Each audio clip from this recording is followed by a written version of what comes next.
안녕하십니까. 명태한방 구독자 여러분, 이주영 의사입니다. 요새 건강을 위해서 챙겨 먹는 음식이나 영양제 이런 거 많으시죠. 그 중에서 대표적인 음식이 뭐가 있을까 생각해보면 견과류. 그래서 요새 하루경과 해가지고 땅콩이나 피스타치오, 피칸, 마카다미아, 브라질 너트 이런 거 종류별로 이렇게 해갖고 가끔가다 초콜릿 같은 거 조금 넣어가지고 한 봉지씩 이렇게 포장되어 나오는 것들이 꽤 있습니다.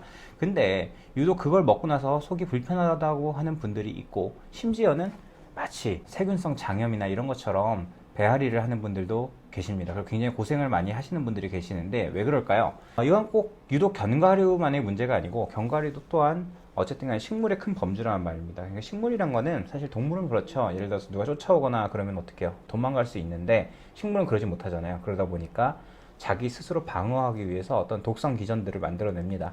그래서 그 중에서 특히나 이제 땅콩이나 이런 잣, 호두 이런 견과류 같은 경우는 아플라톡신이라고 하는 독성 물질이 있습니다. 그래서 이게 문제는 간 독성의 주 요인이 되기도 해요. 모든 동물 종류의 간에서 독성으로 검출이 되기도 하고, 먹여가지고 이렇게 쭉 관찰해 봤을 때요. 그래서 아플라톡신 들어오게 되면 몸에서 대사가 잘 안 되고 굉장히 힘들 수가 있습니다. 그렇기 때문에 견과류를 드실 때는 꼭 이걸 명심하셔야 돼요.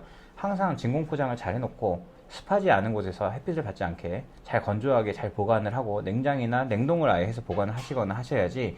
이게 먹다 보면 그렇잖아요. 이렇게 욕심이 나. 처음에는 매일 꾸준히 먹어야지. 소분돼서 있는 거는 너무 조금 경제적으로 안 좋은 것 같아. 또 환경을 사랑하는 사람이니까 이런 포장지도 아껴야지 해가지고 대용량으로 사놓고 이게 먹다 보면 그냥 자꾸 그냥 상온에 방치해 놓게 된단 말이죠. 그러면 이제 하얀색으로 뭔가 겉부분에 먼지 같기도 하고 찌꺼기 같기도 하고 이런 것들이 자꾸 낀다든가 이런 부분들이 생기면 먹어보려고 괜찮으면 그냥 넘어가고, 조금 안 좋겠다, 이건 조금 이 정도면 심각한데 어떻게 해요? 그 부분을 이렇게 잘라내고 먹는다든가 이렇게 하죠. 근데 문제는 견과류는 보통 이제 하나씩 포장되어 있지 않잖아요. 여러 개가 뭉쳐져 있기 때문에 어느 한 부분에 직접적으로 이렇게 하얗게 된 부분이 있었다고 하더라도 나머지 부분에도 그 부분에서 파생된 그 곰팡이라든가 아플라톡신 성분들이나 이런 부분들이 얼마든지 간에 퍼져 있을 수 있다는 말이죠. 그렇기 때문에 그걸 먹음으로 인해 가지고 배앓이를 하게 된다든가 고생을 할 수 있습니다. 그럼 우리가 견과류를 먹는 이유는 뭐예요?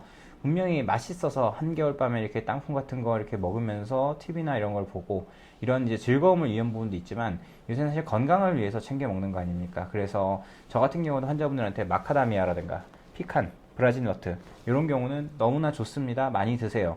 특히 브라질 너트 같은 경우는 이제 암 환자분들한테도 많이 추천되는 음식이기도 하잖아요.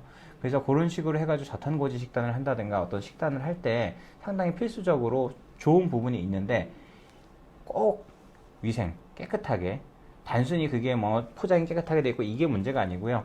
약간이라도 쩐내라 그러죠. 기름 쩐내라고 얘기하는 그 꿉꿉한 냄새, 그 다음에 뭔가 쩌든내 같은 게 난다고 한다면 안 드시는 게 좋습니다. 그러면은 어쨌든 간에 사놨는데 이게 상하지는 않았어요. 100% 뭔가 나온 건 없어. 근데 이걸 갖다 오래 보관하기 위해서 어떻게 해야 될까요? 덕는다 그러죠. 혹시 여러분 그 녹차나 이런 거 보면 덕는다는 거 들어본 적 있으신가요? 이렇게 열에 한번 가열을 하는 겁니다. 그렇게 되면 그 견과류 자체가 훨씬 더 고소한 맛을 내기도 하고요.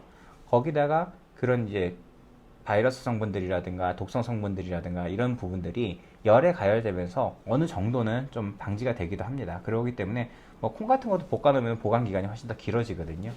그런 부분들로 보면 될 것 같고요. 저 같은 경우는 우리 명태한방 동편부부 한의원에서 치료를 받는 환자분들한테 특히 대사성 증후군이라든가 아니면은 어떤 몸 자체의 종양이라든가 아니면 그냥 단순히 대사증후군까지는 아니라고는 하더라도 비만이라든가 어떤 통증이 잘 안 낫는다 이런 분들한테는 다른 종류의 견과류들은 별로 추천하지 않아요. 제일 추천하는 거는 아까도 얘기했지만 마카다미아, 피칸, 브라질 너트 이 세 종류를 제일 추천하니까요. 그 종류를 해가지고 드셔보시면 상당히 도움이 많이 될 겁니다. 하루에 몇 개 이상은 먹지 않는 게 좋다 이런 얘기를 하는데요. 그거 가지고 배를 채울 거 아니잖아요. 식후에 아니면 식사 사이에 이럴 때 약간 좀 헛헛함을 달래기 위해서 먹는 정도면 충분하니까요. 그럴 때는 굳이 강박적으로 몇 알 먹어야 돼가지고 영양제 세서 먹듯이 그렇게까지는 할 필요 없을 거라고 봅니다. 여러분 항상 궁금한 부분들 있으시면은 댓글로 달아주시면 거기에 맞는 소재들로 제가 환자분들과 상담하듯이 상세하게 설명드릴 테니까요. 구독, 좋아요, 알림 설정 꼭 해주시고요. 건강하게 이 추운 겨울 보낼 수 있길 바랍니다.